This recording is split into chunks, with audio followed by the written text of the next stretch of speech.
네, 안녕하세요. 8탄 2부 시작하도록 하겠습니다. 지난 1부에서는 그 종교화라든가 아이콘이라든가 어떤 이미지에 대한 이야기를 했었어요. 그래서 이미지 자체를 숭배하는 것이 아니라 그것을 통해서 어떤, 어, 영성이나 우리 어떤 신앙의 깊이를 더 깊게 해주는, 도움이 되는 그런 것들이다라는 그런 걸 갖고 이야기를 해주셨습니다.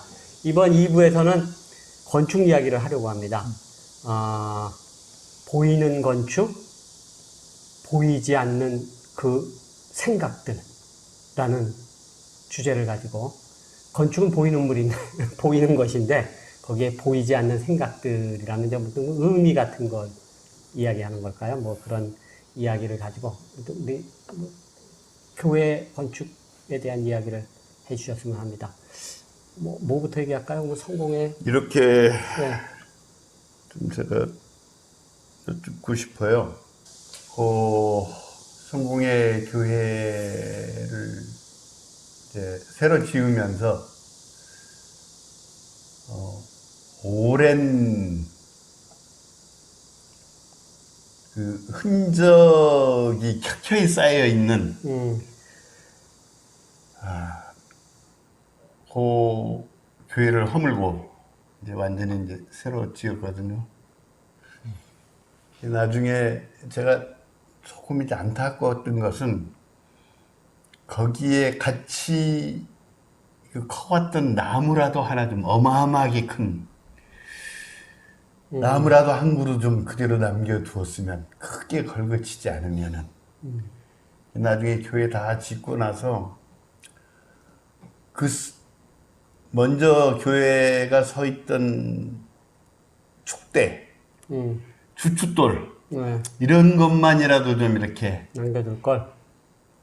나중에 조금 몇 개를 좀 다시 수습을 했어요. 그래서 한쪽에다 이제 쌌거든요. 네. 그렇게 해서 좀 그거라도 무슨 흔적이라도 좀 남겨줬으면 좋겠다. 저는 그 병천교회, 성공의 병천교회는 다 짓고 난 한 5년 후에 제가 그러셨어요? 왔어요. 그래가지고 네. 그 사진으로만 그 아름다운 한옥성당을 보았고, 저는 그 경험해보지를 못했었습니다. 그게 이제 모르겠습니다. 제가 그 김경재 선생님의 그 신학책의 앞 표지에 네. 사진이 네. 그 병천 성공의 아, 그 건물이에요. 네. 도대체 건축물로서의 네. 공간으로서의 네. 교회라고 하는 게 뭡니까? 네. 이렇게 제가 물음을 시작하는 것이 좋겠다. 우리는 네. 그냥 교회 간다. 그러면서 교회는 가는데 이게 공간으로서의 교회를 간다는 생각은 별로 안 하고 가는 것 같아요. 그리고 가서도 그냥 어떤 정해진 장소, 공간 안으로 푹 들어가는 거지. 그 건축물 자체가 가지고 있는 교회, 이게 과연 뭘까? 이렇게 좀 물어봐야 할 필요가 있지 않겠는가 싶거든요. 그 좀 전에 그 병천교회 말씀하시면서 옛날에 흔적이 좀 남았더라면 좋았을 뻔했다 그러셨는데, 원래 조경학 용어에 팔림프세스트라는 말이 있습니다. 팔림프세스트. 그건 뭐냐면 중세 때 양피지가 있잖아요. 예. 양피지가 좀 그 귀하니까 양피지 위에 글을 쓰고 그 다음에 또 재생하려면 또 지우고 또 그 위에다 썼는데, 양피지라는 것은 지워도 흔적이 남죠. 네. 우리가 왜 어릴 때 연필을 써도 흔적이 남는 것처럼 그 흔적 남는 거를 팔림프세스트라고 하는 겁니다. 그래요? 그러니까 땅이 기억을 하는 거죠. 땅의 기억. 지금 종로에 가면 그 옛날 화신백화점 앞에 마징가제트 같은 건물이 하나 딱 서 있는데, 그 종로, 그래도 어떤 건물을 쓰더라도 그 땅은 참 기억하고 있을 것이다. 그 흔적을. 그래서 제가 그 공대 강의를 수년 하는 동안에 그 주제를 몇 가지 줄 때 슬픈 땅, 슬픈 건축 뭐 이런 주제로 학생들한테 발제도 시키고 했는데, 그 지금은 아무리 뭐 공동묘지를 깔아 뭉개고 아파트를 세워도 그 땅은 그걸 기억할 것이다라는 거죠. 구세군, 옛날 구세군 사관학교죠. 덕수궁 옆에 있는 그 구세군 그 1928년도 작품인데 거기 가면 카페가 하나 있어요. 최근에 만든. 근데 그 옛날 구세군 사관학교 기숙사 했던 데입니다. 그래서 옛날 기숙사 욕조 타일을 한 군데에 그냥 그대로 두고 그 카페로 만들어서 그 흔적을 분위기가 이상할 것 같은데. 남겨놓은 아주 타일, 괜찮은 타일 네, 목욕탕 아니에요? 예. 타일이 색바랜 타일이 붙어 있는 그게 거. 붙어 있습니다. 그래서 그리고 또 선유도에 있는 그 물 저수장인가 뭐 그것도 옛날 그 기존 시설을 그대로 활용해서 요즘에는 이제 다 부수지 않고 이제 교육용으로 과거 흔적을 좀 남기는 경우가 있죠. 그래서 이제 그 교회 건축이라고 하는 것은 교회와 건축 두 개가 합성이 된 거죠. 그러면 교회 건축이라고 하는 것은 결국 기존 건물을 예배당으로 쓰는 것도 교회 건축일 거고 교회로 사용하기 위해서 짓는 것도 교회 건축일 거고 근데 지금 보통 우리가 얘기하는 것은 교회로 사용하기 위해서 지은 집 뭐 그런 걸 아마 교회 건축이라고 할 겁니다. 그래서 지금 조금 전에 공간을 말씀하셨는데 글쎄 뭐 교회는 어떻게 생겨야 된다라고 하는 것은 그 스타일, 양식 이것은 뭐 초대 바실리카에서부터 뭐 비잔틴, 로마네스크, 뭐 고틱, 르네상스, 바로크, 로코코 양식으로 쭉 이어지잖아요. 그 양식 얘기는 나중에 차후에 말씀드린다고 할지라도 일단 공간이라고 하는 것은 교회 공간은 교회는 다 전례가 있잖아요. 예배가 있으니까 그 예배와 전례를 효율적으로 잘 진행할 수 있도록 그 공간이 이제 만들어지는 건데, 그러니까 이제 전례교인 카톨릭 정교회 성공회하고 개신교회는 공간이 좀 다를 수밖에 없겠죠. 그 공간이 다르다기보다는 공간을 어떻게 분절해서 사용하느냐, 그리고 성 가구를 어떻게 비치하느냐는 그런 거 좀 다를 겁니다. 어쨌든 우리가 교회의 어떤 양식이었든지 간에 일단 내부에 들어가는 순간에 그 느낌이라는 게 있잖아요. 공간을 체험하는 겁니다. 그 예를 들어서 파리의 노트르담 성당을 들어갔다. 딱 물론 요즘에는 관광객이 붐비니까 그 텅 비어 있는 그 노트르담 성당에 들어가서 비어 있는 교회 공간을 체험하는 것과 풀처치로 주위에 꽉 차 있는 공간을 체험하는 건 좀 다르겠죠. 그래도 어쨌든지 간에 내가 들어가서 그 공간을 체험할 때 어떤 느낌이 올까? 내가 어떤 뭐 소위 미학에서 얘기하는 미의 범주에서 말하는 숭고함을 느끼는 건지, 거룩함을 느낄 것인지, 아니면 요즘 젊은이들이 선호하는 카페 같은 분위기를 느끼게 되는 건지. 그런가요? 네. 아니면 글쎄 뭐 그 공간을 어떻게 체험하느냐는 것은 아무리 카페 같은 공간을 갖다 줘도 성스럽게 느끼는 사람이 있는가 하면 노트르담 성당처럼 그 엄청난 그런 거의 그 성스러움으로 휘몰아치는 그런 공간에 들어가도 전혀 못 느끼는 사람도 아마 있을 텐데, 그래도 대체로 보편적으로 그런 공간에 들어가면 성스러움을 느끼죠. 근데 이제 그런 공간에 딱 들어서 성스러움을 느끼는 순간에 엘리아데 말대로 우리는 그 건축물의 진류가 다 해체되는 걸 느낍니다. 이게 돌로 졌는지 나무로 졌는지를 생각을 못 하게 되는 거죠. 그냥 공간 자체지. 작년에 제가 다행히 코로나 전에 그 작년 부활을 스페인의 세비야 성당에서 부활절을 보내고, 그리고 그 바르셀로나에 가서 성 파밀리아 성당에 들어가는데, 성 파밀리아 성당은 글쎄 르꼬르비제가 그런 얘기, 르꼬르비제가 했나? 누가 얘기했는데 저 성당은 그 바르셀로나를 망가뜨렸다라고 그랬다는. 오히려? 네. 뭐예요? 관광용이라는 거죠. 그렇지. 그래서 실제로 들어가니까 휘황찬란하죠. 근데 저기서 예배를 보면 내가 이제 거룩함을 느낄까? 그거는 좀 부정적이었습니다. 그리고 그 안토다다오가 그 오사카하고 교토 사이에 지은 그 빛의 교회도 제가 가봤는데, 건물로서는 뭐 아주 미니멀하게 재밌는 건축물인데, 실제로 그 안에서 예배 보기에는 좀 불편하다. 그러니까 작품용과 실제로 예배용은 좀 다를 별개다? 수가 있겠다라는 생각이 듭니다. 근데 재밌는 거는 건축가들은 자기가 건축가로 활동하는 동안에 종교 건축물 하나 짓고 싶어 합니다. 그래요? 그러면 그건 다 짓고 싶어 하죠. 그런데 왜 망설이냐면, 특히 한국, 외국 같으면 건축가한테 모든 걸 위임해가지고 건축가가 처리하도록 하는데, 한국은 교인이 200명이면 200명, 한 명 한 명이 다 클라이언트예요. 그러니까 이게 참 힘든 거야. 다 간섭하니까. 그래서 짓고는 싶은데, 한 교회 교인들 모두가 짓고는 싶은데, 이게 또 망설여지는 거야. 그렇다고 또 돈을 또 경비를 충족해 주느냐. 뭐 설계비까지 깎으려고 하는 거니까. 그러니까 이게 참, 그건 뭐 한국 교회가 건축비에 제대로 투자를 안 하고 있는 거죠. 근데 앞으로 코로나 이후에 바뀔 거예요. 교회를 또 질 수 있을지는 잘 모르겠습니다. 그리고 한국 교회에 새로 진 거 보면 병천교회도 마찬가지고, 우리 그 팽성교회 뭐 그런 것도 마찬가지입니다만, 그래도 우리 성공이 좀 나은 편이에요.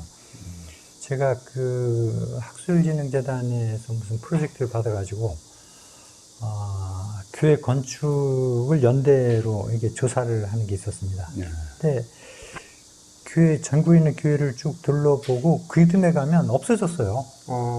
그거 다 부시고, 그 뭐야, 샌드위치 판매로 돈 안 들이고 또 이상한 교회 하나 줘놓고, 뭐 그런 교회를 굉장히 많이 봤습니다. 근데 대체로 도시가 개발되는 거는 도로가 옆에 그 샌드위치 판매 창고 줘놓고 왜 옷 세일하는 창고들 많잖아요. 뭐 거의 그런 식으로. 아웃도어라고 하죠, 아웃도어. 그러니까 한국의 풍광을 거의 교회 건축이 망가뜨리고 있는 건 확실해요. 체육관 교회. 근데 잠깐만, 그래서 그 공간을 어떻게 하느냐, 뭐 이런 얘기가 있습니다. 저도 들은 얘기인데, 그 교회까지 오게 하는 것은 건축가의 책임이다. 근데 교회에 일단 들어온 사람을 붙잡는 것은 목회자 책임이다.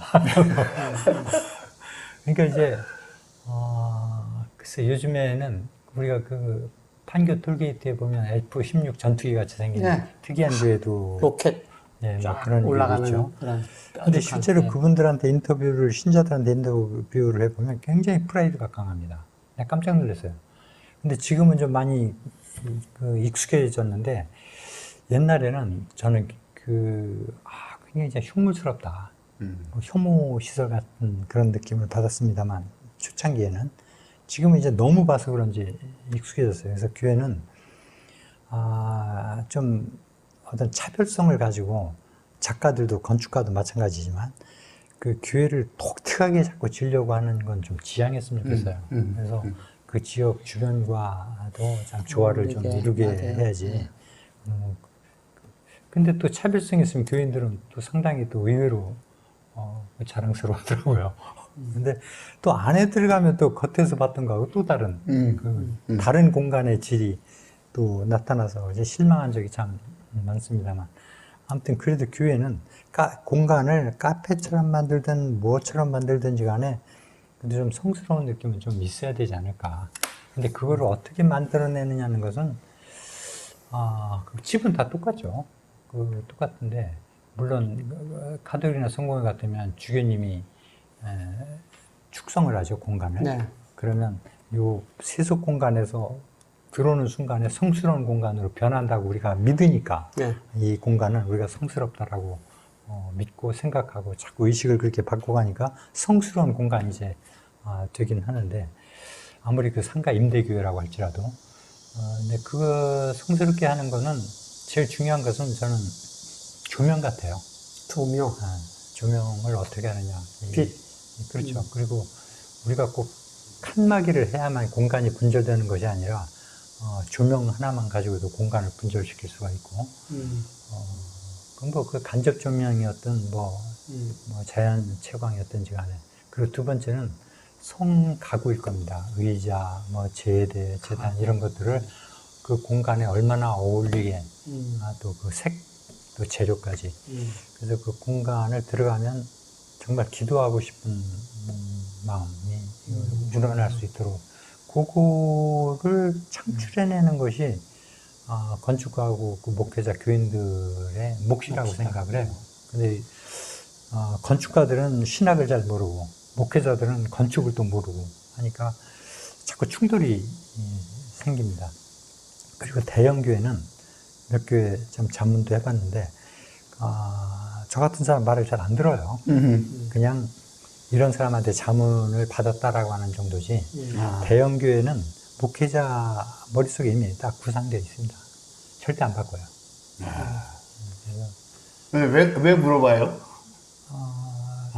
과정은 거쳤다. 그렇죠. 뭐 이제 권위 있는 분에게 이런 자문은 받았다. 그런 게 있는 것 같아요. 그리고 잘 고쳐지질 않습니다. 몇 교회 뭐 우스운 질문 하나 해도 되겠네. 지난 여름에 그 수해가 많았잖아요. 수해가 아주 큰 수해가 올라서 피해가 컸는데 교회는 왜 다 비가 새죠? 그 르꾸를 제가 얘기했잖아요. 원래 집은 비가 새는 거라고. 아 그래요? 근데 이제 교회는 다 비가 새요. 이상하게. 여러 사람이 져서 그런가요?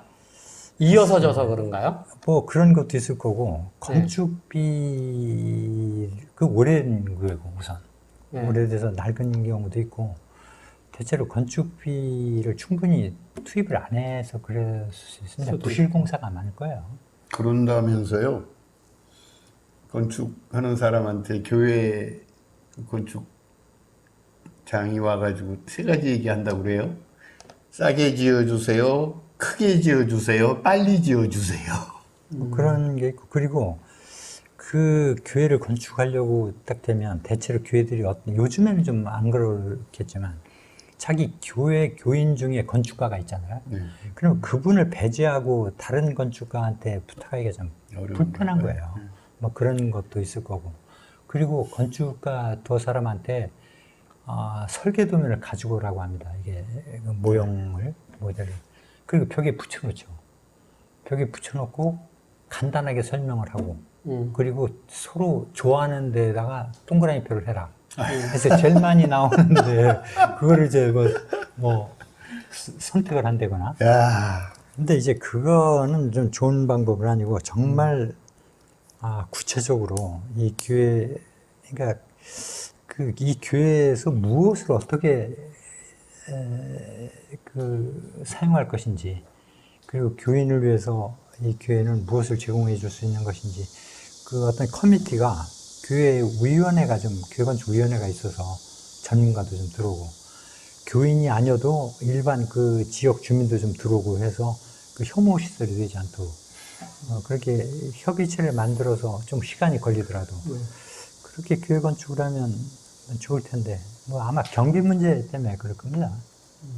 그리고 저는 교회는 좀 정직해야 된다고 생각해요.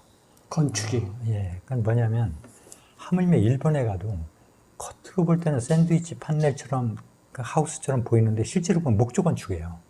뜯어보면. 그러니까 나무 건축이 많은 거죠. 그 돌이면 우리처럼 그 시멘트에다가 돌판 비슷한 거 갖다 뭐 갖다 붙이는 거. 외장을 해서. 이런 건 잘 안 하죠. 적어도 교회는 좀 그런 건 좀 안 했으면 좋겠다. 돌집이면 돌집이고 그 재료도 좀 순수했으면 좋겠다. 그러면 교회가 좀 굳건하고 하나님의 집처럼 아주 굳건해지지 않을까.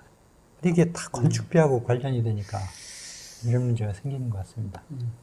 싸게 멋있게 크게 빨리 질려다 보니까 그리고 요즘에 교회 건축 세미나 한다고 해서 이렇게 보면 어떻게 교회 건축을 할 것인지가 아니라 은행 대출을 어떻게 받을 것인지 그런 얘기예요.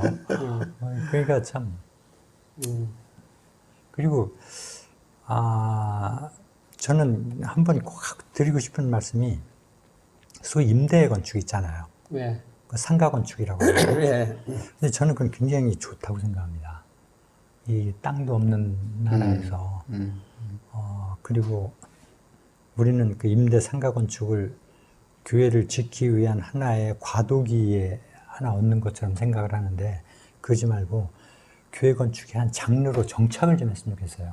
상가교회가. 상가교회를. 네. 그러면 저는 뭐 건축에서 뭐 현대 건축에서 무슨 해체주의자는 아니지만 굉장히 미니멀하잖아요.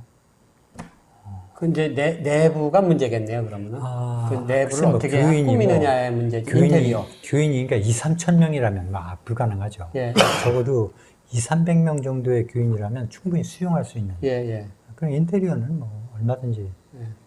그럼 건축이 아니잖아요, 그거는. 인테리어지.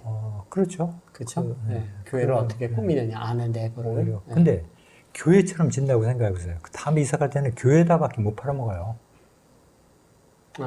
예. 근데 요즘에는 서양에는 교인들이 별로 없으니까 옛날 오래된 고딕 건축 이런 거를 다른 거로 활용을 해요. 호텔. 뭐 슈퍼마켓으로도 활용하고 인쇄소, 사무실, 하물며 그 뭐지 다 던져가지고 왜 등산하는 클라이머 그거로도 락클라이밍 교회가 높으니까. 이제는 벽 타기 같은 그렇게까지 된 시대가 오긴 했는데 그거는 그때 당시의 양식이었고 이제 현대 건축, 현대교회 건축이라고 하는 것은 굉장히 자유롭잖아요. 네. 어쨌든 근데 특히 한국에서는 토착화하기는 좀 어렵다고 생각합니다. 이제는 그 토착화가 뭐냐 건축에서 건축계에서는 이미 한국인이 한국 땅에서 한국 재료로 그 설계하고 건축하면 그게 토착화다. 이제 그렇게 정의를 해버리는 것 같아요. 그렇죠. 이제 와서 뭐 한옥을 네. 뭐 한옥이라는 것은 한국 땅에서 한옥은 뭐 시공을 초월해서 영원성은 있죠. 분명히. 지금 우리 단비교회에 온 것처럼 이렇게 지면 이건 명동에 갖다 놔도 영원성은 있는 겁니다. 예, 예. 그게 뭐 부자연스러울지는 모르지만 일단 그 한옥의 목가구 구조라는 것. 근데 이렇게 짓는다는 것은 현대사회에서 좋지만 다 이렇게는 못 짓잖아요. 예. 그리고 건축비도 있고 유지비도 있고 그 공간의 활용성도 있고 네. 그래서 지금 그런 문제는 있지만 그렇게 못 질 거라면 저는 미니멀하게 창고처럼 졌으면 좋겠다는 생각이 들어요. 나중에 이사 갈 때도 팔기도 쉽고 전이하기도 쉽고 건축비도 적당하게 들어갈 수 있고 그래서 외벽을 뭐 교회답게 만들고 내부도 시장하면 좋고 컨테이너 박스 몇 개 그것도 훨씬 조형적으로 재미있을 수가 있죠. 쌓아가지고 정말 그 마음을 모아서 일생에 한 번 교회로 봐서는 한 번 건물을 짓는데 지금 신부님처럼 그렇게 말씀하시면 되게 섭섭해할 것 같아요. 그러니까 의식을 좀 바꿔야죠. 이렇게 조금 바꿔야죠. 여쭤볼게요. 서구 교회 건축이라고 하는 것이 어쨌든 그 교회 내부 공간의 어떤 종교적 아우라는 빼고요. 빼고 서구 건축사에서 교회 건축이 소위 발전을 끌어온 것도 사실 아닙니까? 그렇죠. 예. 이제 또 하나는 뭐 이제 성이나 그런 왕을 위한 어떤 이런 건물도 있겠지만 주로 교회 건축이 서구 건축의 어떤 발전을 형식적이 됐건 뭐가 됐건 끌어온 건데 그 건물 교회라고 하는 그것 자체가 밖을 향한 발언이었잖아요. 그렇거든요. 밖을 향해서 안이 어떻다는 얘기보다도 그 형태 그 자체로 밖을 향해서 발언을 했고 한국교회 예를 들면 뭐 명동에 있는 천주교 성당도 지을 때 그 높은 곳에 짓기 위해서 얼마나 험한 과정을 거쳤는지 우리 조금 아는데 결국은 그 위에 지으면서 밖을 향해서 발언을 하고자 했던 거거든요. 근데 오늘 이 시대 약간 이제 미니멀리즘을 이제 신부님이 말씀을 하셨는데 밖을 향해서 발언을 한다고 하는 게 거의 무의미한 거겠죠, 이제는. 이젠 그 밖을 향해서 말할 매체가 너무 많잖아요. 그거 말고도 종교 말고도 아니 뭐 교회가 굳이 예. 그런 교회를 외부적으로 떠나서 보이는 형태를 종교를 통해서 떠나, 예. 밖을 향해서 발언을 예. 한다고 하는 게 저는 좀 안 했으면 좋겠어요. 안 했으면 정말 좀 안 했으면 좋겠고 이제 그만.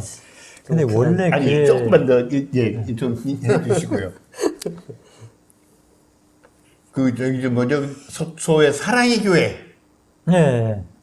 이번에 문제 있는 사랑제일교회 사랑의 교회 그것도 일종의 밖을 향한 발언 아니에요? 그런데 그건 어떻게 보세요? 그럼 뭐, 그런 측면에서 뭐 사랑의 교회는 근데 잘 모르겠습니다. 들어가 본 적은 없고 바깥에서만 보고. 예, 바깥에서 또 최근에는 제가 가본 곳은 이제 세문안 교회 새로 지은 거 봤습니다. 그 잘하는 건축가가 설계를 한 건데 뭐 그분을 뭐 비평하는 건 아니지만 대체로 어디선가 다 힌트를 받아서 하죠. 그건 뭐 포르투갈 건축가로부터 힌트를 받은 것 같다는 느낌은 드는데 그 건축가도 그렇게 설계하고 짓고 싶어 하진 않았을 거라는 생각이 듭니다. 근데 그렇게 부탁받고 약간 조금 마지못해 졌다는 느낌이 드는 부분도 좀 있었어요. 예. 그래도 그런 교회는 뭐 대형 교회니까 그 정도만 져도 얼마나 뭐 훌륭하다고는 생각을 하는데 어쨌든 교회 처음부터 다시 얘기하면 교회하고 신전은 다르잖아요. 예. 네, 신전이라고 하는 것은 신탁을 받으니까 벽체가 필요 없었어요. 어떤 제사장이 가서 교인들이 모이는 데가 아니니까. 근데 교회라고 하는 거는 사람들이 모이는 곳이기 때문에 비바람을 막아야 되니까 집처럼 질 수밖에 없었고. 근데 박해 시대 때는 카타콤에 가서 또 예배를 받고. 그러니까 콘스탄틴 황제가 기독교에 대단한 공헌을 사실을 한 사람입니다. 그 사람으로 인해서 예술도 뭐 부흥을 했고, 어쨌든 자기 엄마 헬레나 때문에 그랬는지 뭐 잘 모르겠지만, 콘스탄티누스 황제가 기독교인인지 아닌지는 잘 모르겠어요. 그렇죠. 어쨌든 313년에 그 기독교를 좀 공인하면서 지상으로 올라오잖아요. 지상으로 올라온 대가를 이제 교회는 치르게 되는 겁니다. 턱하게 치렀다고 그러니까 봐야겠죠. 어용교회가 될 수밖에 없었었고, 어쨌든 그렇게 졌는데 처음에는 이 기독교의 뭐 신학이라고 할 것까지는 없지만 예배의 양식이나 이런 거를 어떤 그릇에 담아야 될지를 몰랐었을 거예요. 참 고민했을 겁니다. 그러다 보니까 이 바실리카가 괜찮거든. 그러니까 공회당. 그러니까 뭐 재판장이 이렇게 가운데 앉는 데다 제대를 좀 놓으면 그럴싸할 것 같고, 처음에는 뭐 이렇게 뭐 가정집에서 들이다 그래서 바실리카로 왔던 거죠. 바실리카라고 하는 것은 뭐 장축형으로 이제 세로가 긴, 그리고 순수한 기독교만의 것이라는 것은 사실은 거의 없죠. 그러니까 이제 뭐 태양신 숭배에서 유래했는지 모르지만 제대를 좀 동쪽에 놓고, 그 입구를 이제 서쪽에 놓고, 그리고 회랑을 그 구원의 통로라고 이렇게 명명을 줘놓고, 그리고 그 제대하고 회중석 사이에 승리의 문이라는 것도 갖다가 뭐 만들고, 그러면서 이제 건축술이 발달하고 신학도 발달하고 하면서 소위 그 비잔틴, 그 동시대에 있습니다. 이제 동방에서는 이제 비잔틴 양식이고 서방에서는 로마네스크 양식이고, 그것이 한 500년에서 한 900년, 1000년까지 로마네스크 양식이다가 이제 고딕 양식으로 이제 오는 거죠. 그 양식마다 대체로 자기들이 변명하는 신학적 변명이 있는 거고, 그리고 건축술, 뭐, 그 기하, 수학 같은 거죠. 그런 것들이 이제 발달하고 건축 재료가 발달하니까, 교회를 이제 엄청나게 짓는데, 그 교회를 그렇게 큰 규모로 짓는 것은,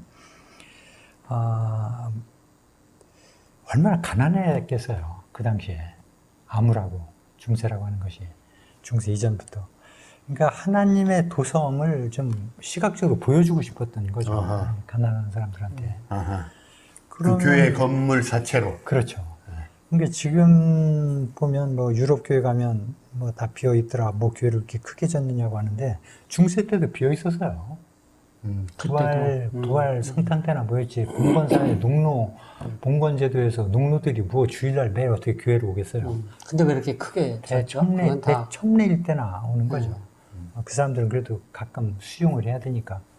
그리고 이제 봉헌을 신부님한테 드리면 신부들이 사제들이 이렇게 한 제대를 둘러싸서 모여서 대신 미사를 드려주고 보통 그랬던 거죠. 그리고 일반 신자들은 뒤에서 구경했다고 그러죠, 되게. 뭐 거의 그랬죠. 예, 앞에서 이제 사제들이 의자가 있던 것도 아니고. 없고 앞에서 이제 예배 집전하고 또 일반 신자들은 그쪽 구경하고. 교회는 실제로 뭐 유럽 교회는 옛날부터 비어 있었던 거죠. 근데 이제 중요한 거는 외 형태, 그 엄청난 매스 덩어리를 시민들한테 보여주면서 하나님의 영광도 드러내고 그리고 엄포도 주고 교회 힘도 과시하고. 힘도 과시하고. 불교 미술하고 기독교 미술이 다른 거는 가만히 보세요. 불상 같은 거는 석굴암 한번 보세요. 그 볼륨은 대단합니다.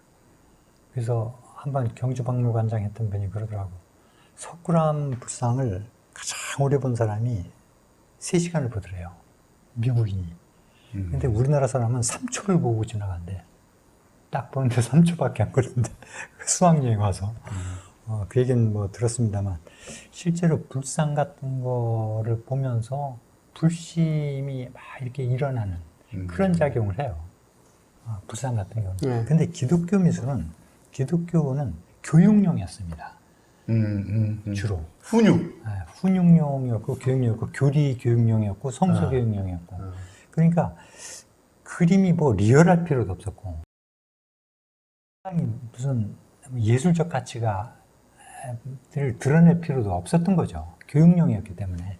근데 나중에 그것이 점차 이제 작가들에 의해서 예술품이 되고 이제 섬세해지기 시작을 하는 거죠. 그러니까 아마 그거를 예술품으로 간주되어지고 굉장히 예술성을 가지고 작품이 드러나기 시작하는 것은 불교하고는 한 400~500년 차이 납니다. 시대가. 실제로. 그러니까 불교 미술하고 기독교의 미술은 시발점이 우선 달랐다.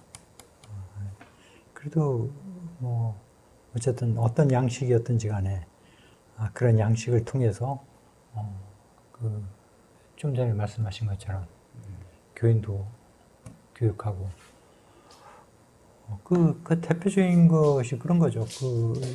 고딕성당 보면 띨빠놈이 입구에 있잖아요. 그 가운데 그걸 보면 주로 70~80%가 최후의 심판 그림이 있는데 그 당시에 다 문맹자인데 거기를 성당 앞을 지나다니면서 그 띨빠놈을 보면서 내가 칠성사를 지키지 않으면 성품성사 빼고 그럼 나는 지옥 갈지 모른다라는 생각을 분명히 했을 것이고 그 교육용으로 뭐 효과가 좋았을 거라는 생각이 듭니다. 글쎄 뭐 얘기하다 여기까지 올라왔죠? 나도 지금 듣다 잊어버렸어요. 뭐 얘기하면 하여튼 박근량한 발언이었고. 우리나라에서 지금 뭐 신부님이 가보시거나 아니면 그 건축에 관여했던 교회 건축물 중에서 뭐 기억에 남거나 이게 좀 특이하거나 좀 소개해주고 싶은 저는 없습니다. 없어요? 예, 정말 없고. 우리나라에서는요? 네, 없고, 저는 우리 성공의 얘기를 좀 할게요. 네. 성공의 성당에서 가장 대표적으로 꼽으라면, 강화읍 성당, 그건 뭐 국가문화재죠. 네. 국가문화재고, 또 서울 지방문화재로는, 그 성공의 서울 주교자 교회, 그리고 인천 지역 지방문화재로는 온수리 교회. 온수리, 예. 대전교 그쪽은 제가 잘 모르겠어요. 어쨌든.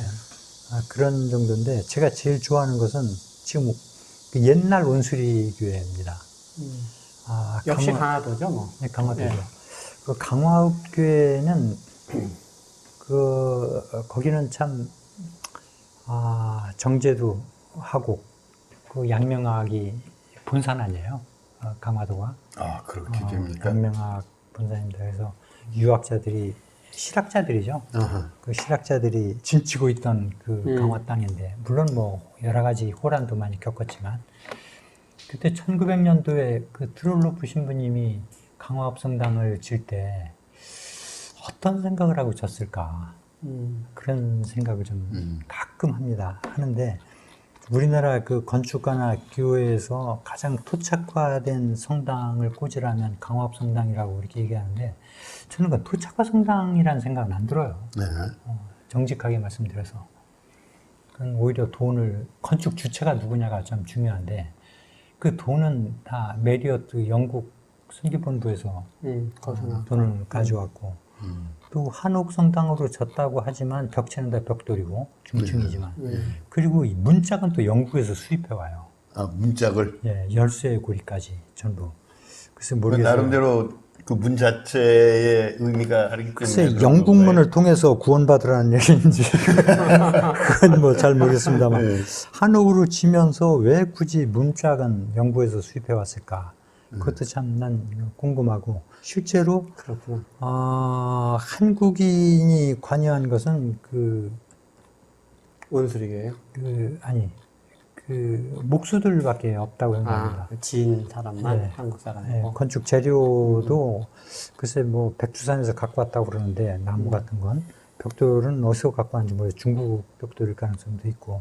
근데 그 건물은 상당히 유교적인 건물입니다. 불교적인 건물이 아니라 그게 아마 양명학의 영향 때문에 그랬을 것이다라는 생각은 드는데 그런데 그거는 좋은데 그 밑에 철종 궁터 아니에요? 근데 어떻게 철종지 위에 그렇게 엄청난 권위 건축을 졌을까? 그걸 어떻게 설득해냈을까? 영국의 힘이었나? 글쎄, 힘으로 그냥 그것도 눌러가지고. 좀, 그 당시에 그 강화업성당 밑에 그 민가를 보면, 그거 뭐 벌집 같아요. 그 가난아이가 이루 말할 수 없는, 거기에 뭐 고려등 같은 기와집 성당이 딱 있으니, 상당히 그 권위 건축이었고, 글쎄, 그 당시에 그 우리나라 그 민중들은 그 강화업성당을 보고 어떤 생각이 났었을까? 한번 다녀보고 싶은 성당이었을까라는 생각을 한번 해봅니다. 그리고 원래 유교 건축에는 단청이 없어요. 어떤 건박성 때문에. 그게 불교 사찰하고는 다르죠. 불교만. 그래서 궁궐이나. 강화업성당에 있는 그 불교 건축 같은 산문, 그리고 단청 이것은 나중에 붙이고 칠한 겁니다. 그거는.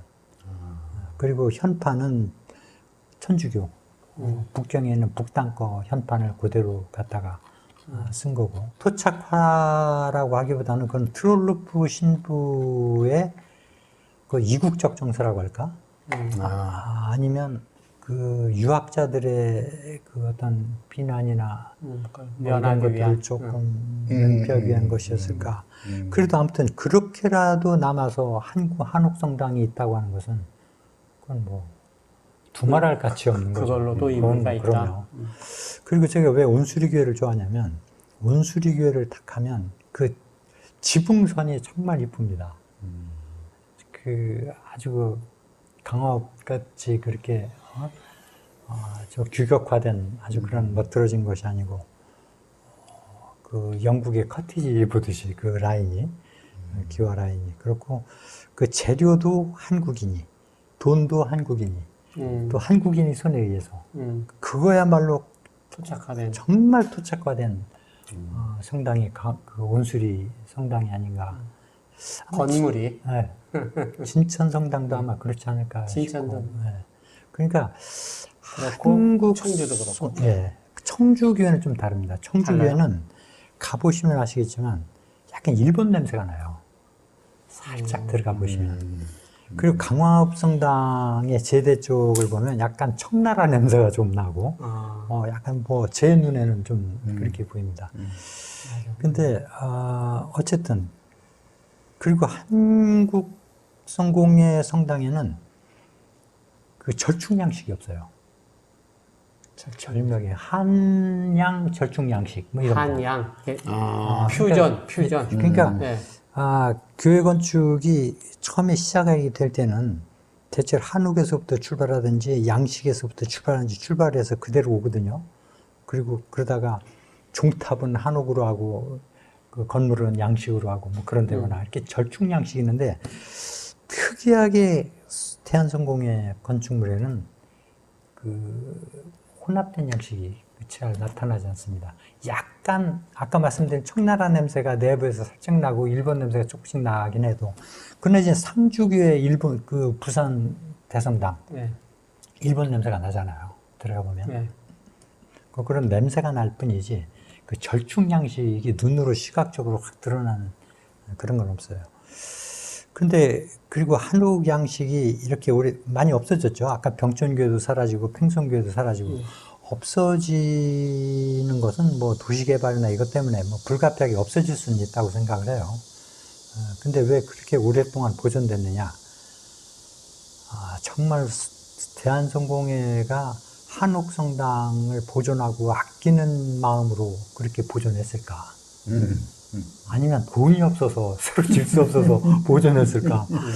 뭐 그거는 좀 한번 생각해 필요는 있습니다. 그래서 아무튼 그래도 돈이 없어서 보존이 됐다고 할지라도 네. 그건 상당히 참 긴 세월을 오랫동안 보존했다는 뭐 그런 가치가 있고 두 번째는 평택교회도 그렇고 안중교회 뭐 강동교회도 그런데 새로 짓는 교회마다 이상하게 서울 주교자교회 중탑에 있는 로마네스크 양식의 중탑 부분을 갖다 띄어다 붙여요. 이게 성공의 어떤 정체성인 것처럼. 근데 그게 그 교회 건물 전체하고 좀 어울리게 그걸 갖다 붙이면 좀 괜찮은데 그게 성공의 정체성이 그냥 물론 주교자교회 모교이기 때문에 갖다 붙이는지는 잘 모르겠어요. 근데 그것도 조금 어색해 보일 수가 있다는 겁니다. 그리고 또 하나는 어떻게 주교자교회는 그 로마네스크로 딱 짓고 다른 지방교회는 한옥으로 졌을까? 그것도 참 재밌잖아요. 시기적으로는 다 같은데. 그래서 주교자교회는 서양인이 주교로 있으면서 그래서 그 한국교회를 다 그렇게 통치하고 한다는 의미인지 일본 교회도 뭐 마찬가지 일본식 교회로 뭐 졌으니까 지금 그 서울 그 성공의 주교자 교회는 단순히 어떤 그 성공의 교회 건축으로 남아 있는 그것에 그치는 것이 아니라 소위 서구의 건축사의 이식을 한 거죠, 이식. 예, 아니 그것까지를 이해할 수 있는 어떤 하나의 전범으로 이것도 우리가 바라볼 수 있는 어떤 이제 그런 것이 되지 않겠나. 근데 저는 기본적으로 교회사이기 때문에 이런 생각을 해요. 그게 이제 거의 완성된 것이 1926년인데 일제 강점입니다. 그리고 트롤롭 주교가 이제 사이토 주교 충독하고도 가깝기도 뭐 했다고 하는데 그 옆에는 덕수궁이고 공터고 그 뒤에는 이제 외교구락부들이 사는데 거기를 지나면서 그리고 그 즈음에 또 이제 그 문예진흥 정책을 일본이 또 쓰잖아요. 근데 그거를 지나면서 우리 서울 주교자교회를 보면서 한국인들 일제 강점에 정말 들어가 보고 싶은 생각이 들어났을까. 예. 그래서 어쩌면 한국인이 그 바지저고를 입고 그 옆을 지나가면서 이제 우리나라는 끝났구나.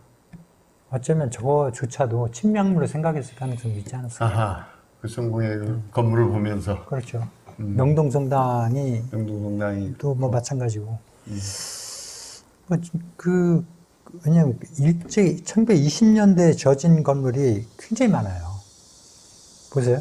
서울대학교 이과대학 분관 건물. 지금은 사라졌지만 서울대 물리대 건물, 서울역, 그 옆에 있는 그 구세군 사관학교, 그 성공의 대성당, 이게 다 1920년대 때 지어진 건물들입니다.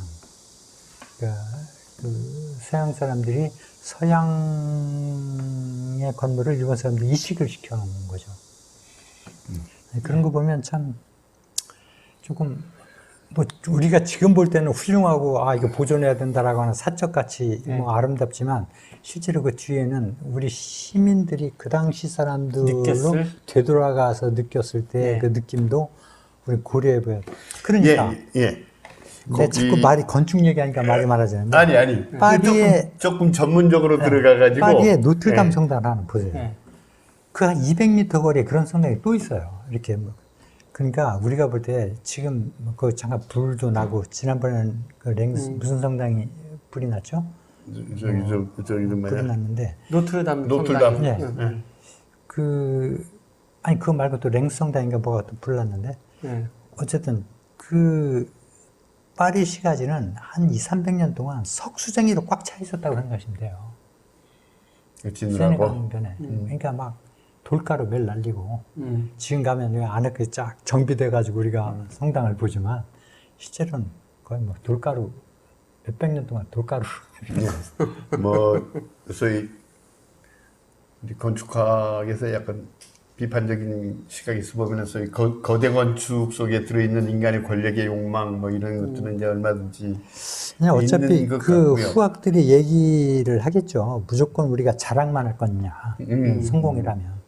근데 뭐 반성할 건 반성하고 또 뭐 건축물로서 반성할 거야 없지만 그 당시에 되돌아가서 그 당시 우리나라 국민들이 가졌을 감정 같은 것도 한번 헤아려 보자라는 거죠. 한국 교회가 또 하나 무의식 중에 또는 의도적으로 이게 부딪히고 있는 것이 소위 죽은 자의 공간의 문제거든요. 아 무서운데 이거.